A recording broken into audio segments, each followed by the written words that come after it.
spoiler-free review for Miss Peregrine's Home for Peculiar Children. Let's get to it. Starting with the plot, I'd say it's overall about a boy who has gifts that he doesn't even know about. And through his family members, he ends up finding this whole new world he never knew about, and others that have gifts that are somewhat like his, but different. Saying that, overall, I thought this movie was really good. I enjoyed it a lot. I never read the book, so I'm not comparing to that because that's never fair. And did you notice who the director is? Tim Burton. I mean, I think he's a fantastic director, and this is definitely one of his top movies, in my opinion, and definitely my favorite of his, to be clear. Now, if you're in the mood for a fantasy film, I would definitely say this is it. I really enjoyed it, but I must warn you, it is a little bit of a darker fantasy film. Even in the very beginning, when they are rolling the credits, you kind of get the feel, oh, this is a little bit different, which is interesting. Now, I will say some of the story and plot is very good. It really wraps you up into it, but sometimes it goes a little bit fast and it makes me wonder, did I miss something or are they gonna explain that later?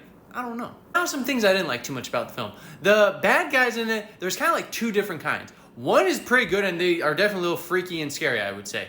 The other ones are almost a little cheesy. I wish they would have dug a little bit deeper into them. It was kind of weird. And then the main one, I hate to say it because I really like the actor, it was kind of cheesy. One of the bad guys almost reminded me of some villains that were in a movie called New Mutants. It was an X-Men film, so I'm not sure if they ripped them off or this movie ripped them off. I'm not sure, but it was very weird. I would have really liked to see more of the kids' powers and just that type of stuff in general. It was a great story, but I would have liked to just see more of it. And finally, I was a little confused by the end. I wasn't sure if it was meant to end that way or if they want to add more. I wasn't really too sure. Now, I would definitely say this movie is not for kids, at least young ones, because it could get a little bit scary at times, but maybe the little bit older ones, they could enjoy it with that little dark fantasy. It's up to your discretion, of course, but I definitely enjoy it and say it's a fun family film as long as they're a little bit older. Now, since this is a little bit older of a film, what I'd really like to see is if they redid it, and not necessarily redid it, just took a new take on it and made it a series, because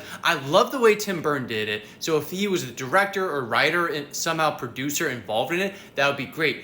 But since the books do go about 5 or more, I looked into it, I think it could be so cool to get more into this world and story and see more of what they have to offer. But I digress because this is a movie where Samuel L. Jackson happens to be in it and he doesn't curse. I was just as shocked as you are. Let me know what you thought, and until the next one.